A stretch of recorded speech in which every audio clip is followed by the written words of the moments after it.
Hello दोस्तों, आज इस वीडियो में हम लोग बहुत ही इंपॉर्टेंट कंसेप्ट डिस्कस करने वाले हैं जो कि आपका एक बहुत बड़ा जो कंफ्यूजन है, ठीक है, सीएनटी एसपीटी को लेकर उसको दूर करेगा। अभी हम लोग का जो नया बैच चल रहा है उसमें एसपीटी डिस्कशन हो रहा है और स्टूडेंट काफी कंफ्यूज हो जा रहे हैं। तो फिर हमको ये फील हुआ कि ये कंफ्यूजन जो है काफी स्टूडेंट के मन में होगा, इसको दूर करना चाहिए। तो पहले आप स्ट्रक्चर समझ लीजिए, ठीक है, कि गांव में जो लगान वसूल करने का सिस्टम है एग्रीकल्चरल रेंट से, कृषि भूमि से, वो किस हिसाब का है? वो इस हिसाब का है कि जो रैयत, जिसको हम नॉर्मल टर्म में जो है किसान समझते हैं, किसान अपना लगान काश्तकार को देता है और काश्तकार जो है वो फर्दर जो है लगान भूस्वामी को। और यहां देखिए हम लोग सीएनटी एसपीटी का बात कर रहे हैं, वहां पे कई बार आपको जो है जमींदार का मेंशन मिलेगा। तो हम लोग पास्ट को भी थोड़ा यहां कंसीडर करके चल रहे हैं। हालांकि अब तो जमींदारी सिस्टम खत्म हो गया है और सीधे अब लगान जो है सरकार को भी जाता है, लेकिन जो बुक में चीज दिया हुआ है काश्तकारी अधिनियम, उसको समझने के लिए हम लोग इसको समझना जरूरी है, ठीक है। तो रैयत अपना लगान दिया काश्तकार को, काश्तकार अपना लगान दिया फिर फर्दर भूस्वामी को, ठीक है। ये आपका जो है 3 टियर स्ट्रक्चर चलता है।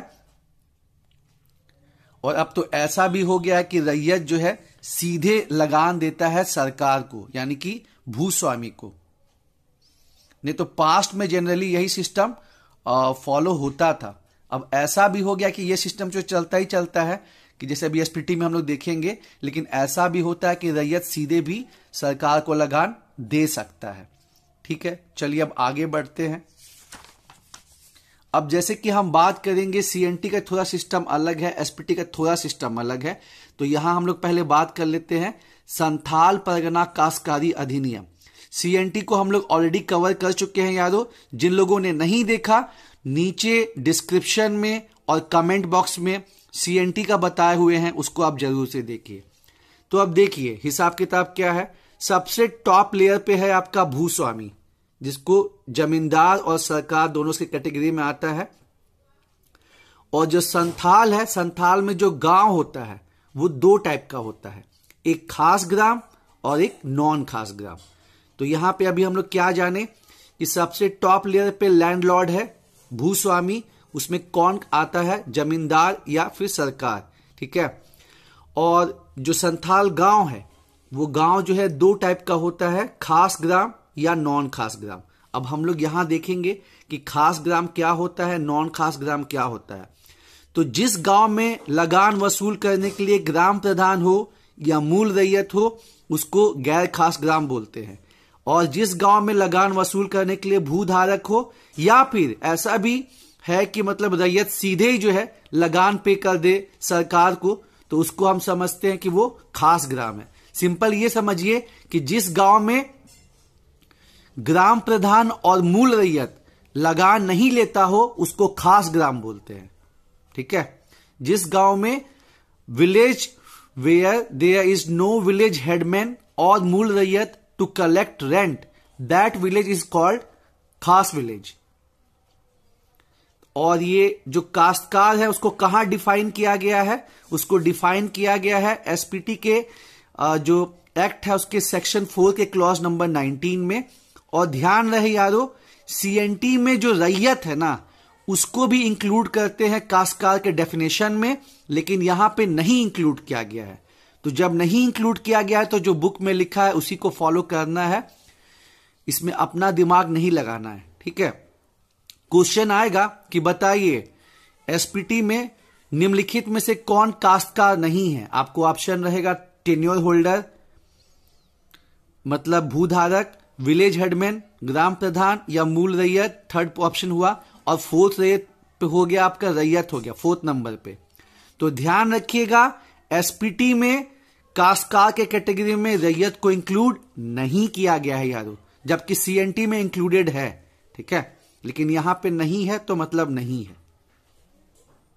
चलिए, तो पहला लेयर हुआ आपका भूस्वामी का, लैंडलॉर्ड का। दूसरा लेयर जैसे अभी आपको बताया था काश्तकार का है।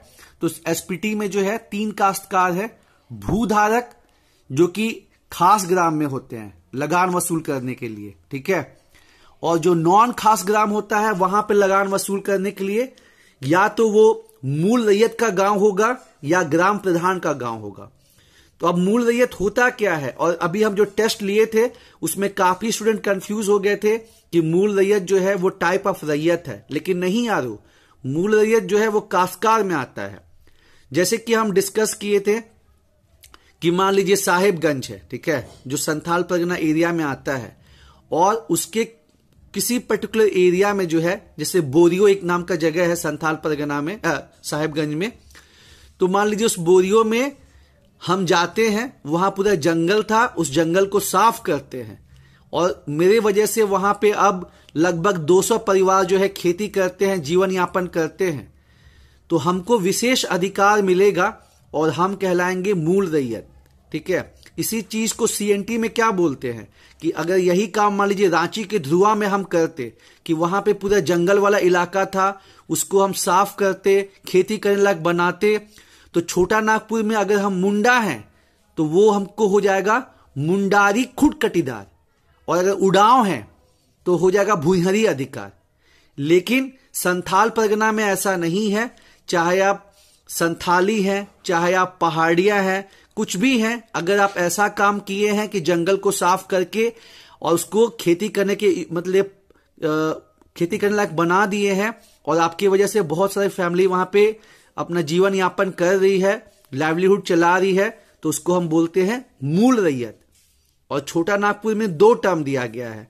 पहला टर्म जो है कि अगर ये काम मुंडा के द्वारा किया गया है तो मुंडारी खूंट कटीदार, और अगर ये काम उड़ाव कम्युनिटी के द्वारा है तो फिर भूरिहरी अधिकार, ठीक है। और दूसरा जो होता है कि जैसे हम बताया कि खास ग्राम में या तो गांव जो है वहां मूल रैयती गांव होगा, उसका टैक्स कलेक्शन जो है मूल रैयत करेंगे, और नहीं तो फिर ग्राम प्रधान करेंगे, ठीक है।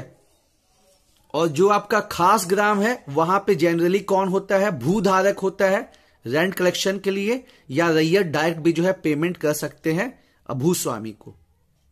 तो ये स्ट्रक्चर, ये सेकेंड टीयर है स्ट्रक्चर का। और उसके बाद है आपका थर्ड टीयर रैयत वाला। यहां पे इसलिए पहले हम क्या किया, आपको जो है यहां पे ये बेसिक चीज आपको समझा दिए कि देखिए टॉप लेयर पे भूस्वामी हो गया, सेकेंड लेयर पे आपका काश्तकार हो गया टीनेंट, और थर्ड लेयर पे हो गया रैयत। तो ये जो जमींदार था ना यारो, ये बहुत गलत काम करता था।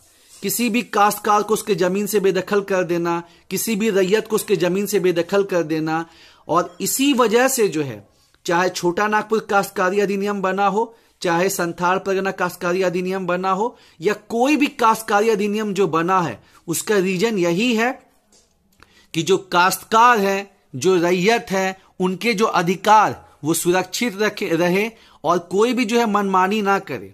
मतलब जैसे जमींदार किसी भी काश्तकार को हटा देता था, वैसे कई बार देखने को यह भी मिलता था कि जो आपका ग्राम प्रधान है या जो मूल रैयत है वो भी जो है, या भूधारक है, वो भी रैयत के साथ जो है वो गलत करते थे।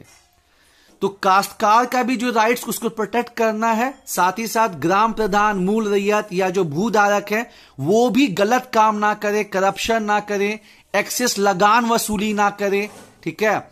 तो इनको भी रोकने के लिए जो है काश्तकारी अधिनियम बना है। केवल ये मत समझिएगा कि बस जो काश्तकारी अधिनियम बना तो जमींदार ही गलत काम कर रहे थे तो उनको रोकने के लिए बना, ऐसा नहीं है। जो काश्तकारी अधिनियम बना वो जमींदार के मतलब जो करप्शन है उसको भी रोकने के लिए, और कहीं कहीं जो काश्तकार हैं वो भी गलत काम कर रहे थे, ज्यादा टैक्स का वसूली करना, या फिर जो जमीन का बंदोबस्ती हो रहा है तो ग्राम प्रधान जो है अपने रिश्तेदारों में ही जो है सेटलमेंट कर दे रहा है, मूल रैयत जो है अपने रिश्तेदारों में ही जो है सेटलमेंट कर दे रहा है। तो ये सब चीज को रोकने के लिए जो है आपको काश्तकारी अधिनियम बना, ठीक है। इस चीज को ध्यान देना है यारो। फिर आप अगर थर्ड टीयर पे आ जाइएगा आपको, ठीक है, तो इसको डिफाइन कहां किया गया रैयत को, सेक्शन 4 के क्लॉज नंबर 13 में। और जो आपका रैयत का टाइप है ये आपको चैप्टर नंबर 3 में रैयत दिया हुआ है, और चैप्टर नंबर 2 में जो है एसपीटी के चैप्टर नंबर 2 में ग्राम प्रधान और मूल रैयत को डिफाइन किया गया है। अलग से चैप्टर टेन्योर होल्डर का एसपीटी में नहीं है, सीएनटी में तो चैप्टर नंबर 3 है भूधारक के लिए, लेकिन एसपीटी में अलग से चैप्टर इसका नहीं है। और चैप्टर नंबर 2 काफी इंपॉर्टेंट एसपीटी का, उसमें विलेज हेडमैन और मूल रैयत का बात किया गया है। ठीक है, अब जो रैयत है उसको डिफाइन किया गया है सेक्शन 4 के क्लॉज नंबर 13 में, लेकिन कौन सा चैप्टर है जिसमें रैयत का पूरा एक्सप्लेनेशन दिया गया है, तो वो चैप्टर नंबर 3 है। तो चैप्टर नंबर 3 के सेक्शन नंबर 12 में जो है टाइप्स ऑफ रैयत बताया गया है। ठीक है, कि आपका जमाबंदी रैयत, जमाबंदी रैयत का मतलब क्या होता है कि जिसका रिकॉर्ड ऑफ राइट में जो है, जैसे कि होता है ना कि जो पॉलिटिकल पार्टी है, राजनीतिक दल, वो 2 टाइप की होती है, रजिस्टर्ड पॉलिटिकल पार्टी और नॉन रजिस्टर्ड पॉलिटिकल पार्टी। तो मतलब जिसका रजिस्ट्रेशन हुआ है कहां, इलेक्शन कमीशन ऑफ इंडिया के पास, उसको जो है अपना सिंबल भी मिलता है और बहुत सारा फैसिलिटी मिलता है, तो उसको बोलते हैं आपको रजिस्टर्ड पॉलिटिकल पार्टी, और उसका पावर भी ज्यादा होता है। तो उसी तरह जमाबंदी रैयत का मतलब क्या हुआ, जमाबंदी रैयत का मतलब हुआ कि जिसका रिकॉर्ड ऑफ राइट्स में जो है मतलब जिक्र किया गया है, उसका कितना जमीन है, वो किस टाइप का रैयत है, कितना लगान पे करता है, और उसका नए रैयत के कंपेरिजन में पावर ज्यादा होता है, तो उसको बोलते हैं जमाबंदी रैयत। अब जमाबंदी रैयत में भी जो है दोस्तों 2 टाइप है, रेसिडेंट जमाबंदी रैयत, नॉन रेसिडेंट जमाबंदी रैयत। जैसे कि हम एक एग्जाम्पल देते हैं कि हम बोकारो में रहते हैं, बोकारो में मेरा जमीन भी है, बोकारो में हम रहते भी हैं, तो जमीन और घर दोनों एक ही जगह है, रहना एक ही जगह है, तो हम कहलाएंगे निवासी जमाबंदी रैयत। मेरा दोस्त है सोनू, उसका मान लीजिए कि जो आपका जमीन है वो यहां पे है, लेकिन उसको जमशेदपुर में ज्यादा अच्छा लगा, वो जमशेदपुर में शिफ्ट हो गया और उसका रेसिडेंस जो है वो वहां हो गया, मतलब जमीन कहीं और है, रहता कहीं और है, तो वो हो गया गैर निवासी जमाबंदी रैयत। ठीक है, गैर निवासी जमाबंदी रैयत, नॉन रेसिडेंट जमाबंदी रैयत। और एक और पर्सन मान लीजिए कि मोनू है, ठीक है, तो मोनू का मान लीजिए कि घर जो है वो बोकारो में है, रहने वाला अपना घर बनाया है वो जमशेदपुर में, लेकिन उसको घूम घूम के जो है ना काम करना पसंद है। जमीन जो है बोकारो में है, घर जो है उसका जमशेदपुर में है, काम वो करता है किसी और के जमीन पे रांची में मान लीजिए। ठीक है, तो उसको मतलब घूमना पसंद है, या फिर मान लीजिए कि वो मतलब थोड़ा गरीब है। ठीक है, उसका ना ही अपना जमीन है ना ही अपना घर है, 2 कैटेगरी हो सकता है, तो वो आपका हो गया नए रैयत। या तो वो घुमक्का प्रवृत्ति का है, मतलब जहां वो खेती कर रहा है, कहने का यही मतलब है कि नए रैयत कौन होते हैं कि जहां वो खेती कर रहे हैं उस जगह पे हो सकता है कि जहां उनका घर था या जहां उनका जमीन था उससे बेटर फैसिलिटी उनको वहां मिल रहा हो, बेटर जो है उनको चीज मिल रहा हो, तो वहां पे जो है माइग्रेट कर गए हो खेती करने के लिए। या फिर वो पर्सन बहुत गरीब है, उसी गांव का है, लेकिन उसका जो है होता है ना भूमिहीन किसान, मतलब उसके पास जमीन नहीं है और रहता भी वो किराए पे है। ठीक है, तो वो हो गया आपका नए रैयत। ये बेटर कंडीशन रहेगा कि वो जहां खेती करने गया है वहां बेहतर सुविधा है, लेकिन वहां पे ना ही उसका जमीन है ना ही उसका घर है, या फिर उसी गांव का है वो है और बहुत गरीब है, ना ही जमीन है ना ही घर है। तो ये 3 कैटेगरी आपका हो गया, निवासी जमाबंदी रैयत, रेसिडेंट जमाबंदी रैयत, गैर निवासी जमाबंदी रैयत, और आपका जो है नए रैयत। तो एसपीटी में क्वेश्चन आएगा कि काश्तकार कितने टाइप के होते हैं, तो काश्तकार होते हैं 3, जबकि सीएनटी में होते हैं 4। उनका नाम अलग अलग हो जाएगा दोस्तों, अलग अलग नाम आपको देखने को मिलेगा वहां पे जो काश्तकार है सीएनटी में उनका नाम है टेन्योर होल्डर, तो वहां भी रहता है, लेकिन याद रहे सीएनटी में यह कंसेप्ट नहीं है। खास ग्राम और नॉन खास ग्राम संथाल परगना में है, हर एरिया का अपना अलग हिसाब किताब होता है ना, तो वही चीज है कि जो आपका एसपीटी में वहां गांव को 2 कैटेगरी में बांटा गया है, जहां पे ग्राम प्रधान या मूल रैयत लगान वसूली करके भूस्वामी को देते हैं, उसको बोला जाता है गैर खास ग्राम। और जहां ग्राम प्रधान और मूल रैयत नहीं है, कोई और लगान की वसूली कर रहा है, तो उसको बोलते हैं खास ग्राम। वहां भूधारक भी वसूल कर सकते हैं या सीधे जो है सरकार को भी रैयत पे कर सकता है। ठीक है। हाँ, और सीएनटी में क्या है, सीएनटी के 4 कैटेगरी कौन कौन है, और ऐसे हम आपको बता ही दिए कि नीचे कमेंट बॉक्स और डिस्क्रिप्शन दोनों में जो है सीएनटी का हम जो वीडियोस एक्सप्लेन किए हैं, वहां पे जो है भूधारक तो होता है टेन्योर होल्डर, दूसरा होता है रैयत, सीएनटी में दिया हुआ है। रैयत से जो किसान या जो रैयत जो है उसे जमीन लिया हुआ है उसको बोलते हैं दर रैयत। और एक चौथा कैटेगरी कौन है, मतलब एक तो हो गया आपका टेन्योर होल्डर, दूसरा हो गया रैयत, तीसरा हो गया दर रैयत, और चौथा हो गया मुंडारी खूंट कटीदार। तो आपका सीएनटी में there are 4 types of tenant in CNT, और वहां पे जो रैयत है वहां पे 3 है, कौन कौन से, अधिभोगी रैयत, ऑक्युपेंसी रैयत, दूसरा नॉन ऑक्युपेंसी अनाधिभोगी रैयत, और तीसरा जो है रैयत हैविंग खूंट कटी राइट्स। वहां पे 3 है। तो वहां भी 3 रैयत है, यहां भी 3 रैयत है, निवासी जमाबंदी रैयत, गैर निवासी जमाबंदी रैयत और नए रैयत। दोनों में जो है 3-3 टाइप के रैयत है, लेकिन वहां पे सीएनटी में आपके काश्तकार 4 है, यहां पे आपके काश्तकार जो है वो 3 है। यहां पे सेक्शन 4 क्लॉज नंबर 13 में रैयत को डिफाइन किया गया कि रैयत कौन होते हैं, और जो रैयत का टाइप है जो अभी हम लोग देखे वो दिया गया है सेक्शन 12 में, जो कि चैप्टर नंबर 2 पे है। टोटल कितने चैप्टर है, टोटल चैप्टर है चैप्टर 9 है और 72 सेक्शन है। और ध्यान रखिएगा यारो, जो संथाल परगना टेनेंसी एक्ट है, अगर क्वेश्चन पूछा कि पहली बार कब पारित हुआ था, तो इसका जो जड़ है ना वो संथाल विद्रोह में है। ठीक है, ये नहीं सोचिए कि आजादी के बाद ही ये पहली बार। यहां देखिए क्या लिखा है, सप्लीमेंट्री प्रोविजन एक्ट, मतलब पहले तो कभी बना ही होगा ना। तो 1876 में जो है वो संथाल परगना काश्तकारी अधिनियम जो है उसको पारित किया गया था। और जड़ कहां है, क्यों बना, जैसे कि सीएनटी क्यों बना, छोटा नागपुर काश्तकारी अधिनियम, क्योंकि बिरसा मुंडा जी का उलगुलान आंदोलन हुआ था। अंग्रेजों को समझ में आ गया कि यहां पे जमींदार बहुत गड़बड़ कर रहे हैं, और अगर हम काश्तकार और रैयत का जो अधिकार है उसको सुरक्षित नहीं रखेंगे तो फिर बहुत दिक्कत का बात है। इसलिए उलगुलान आंदोलन के बाद जो है आपका छोटा नागपुर काश्तकारी अधिनियम पारित हुआ था।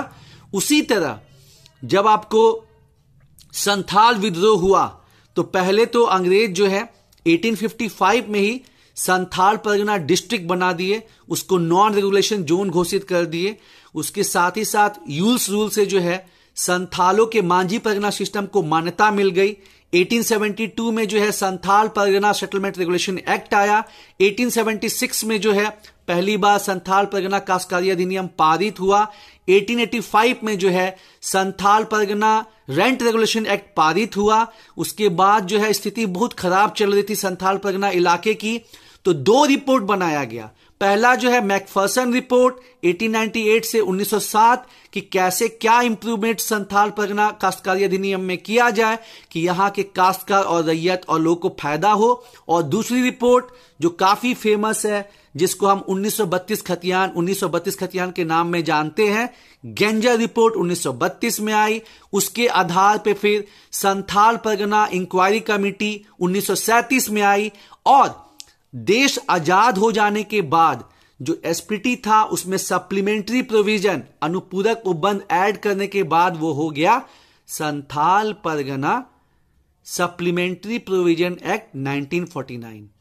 तो इस चीज को ध्यान रखिएगा कि जो जड़ है, रूट्स, वो स्टार्ट होता है संथाल विद्रोह से, क्योंकि अंग्रेज का जो नियम चल रहा था, खासकर उनका जो भूमि संबंधित अरेंजमेंट था कि मतलब जो परमानेंट सेटलमेंट, आप जानते ही हैं, स्थायी बंदोबस्त आने के बाद सभी जो यहां पे लोग रहते थे उनका अधिकार चला गया, उनको लगान भी देना पड़ता था। बाहरी लोग, जिसको दिक्कू कहते हैं, उनको बहुत परेशान भी करते थे। और इस वजह से जमींदार की मनमानी रोकने के लिए कुछ काश्तकार भी, कुछ ग्राम प्रधान, कुछ मूल रैयत भी जो है किसानों के साथ गलत करते थे। इनकी मनमानी रोकने के लिए जो फाइनली सरकार को, ब्रिटिश गवर्नमेंट को जो है 1855 में तो पहले क्या बना, संथाल परगना डिस्ट्रिक्ट बना। उसके बाद जो है 1856 से यूल्स रूल्स के द्वारा जो है मांझी परगना सिस्टम को मान्यता मिली। 1872 में Santhal Pargana settlement regulation act आया। पहली बार संथाल परगना काश्तकारी अधिनियम पारित हुआ 1876 में। उसके बाद वहां के जो लगान है उसको रेगुलेट करने के लिए Santhal Pargana rent regulation act आया 1885 में। उसके बाद भी कंडीशन में सुधार नहीं हो रहा था तो मैकफर्सन रिपोर्ट सबमिट हुआ 1898 से 1907 में। फिर 1932 खतियान क्या हो गया आपका, 1932 खतियान हुआ आपका गेंजा रिपोर्ट। उसके बेसिस पे 1937 में आया संथाल परगना इंक्वायरी कमेटी और फाइनली जो है 1949 में संथाल परगना काश्तकारी अधिनियम आया यारो। तो ये तो हिसाब किताब है और उम्मीद है आपको जो है ये डिस्कशन पसंद आया होगा। आगे हम आपके लिए और भी इंपॉर्टेंट टॉपिक्स को ऐसे ही सिंप्लीफाई करके लाएंगे यारो। ठीक है, धन्यवाद।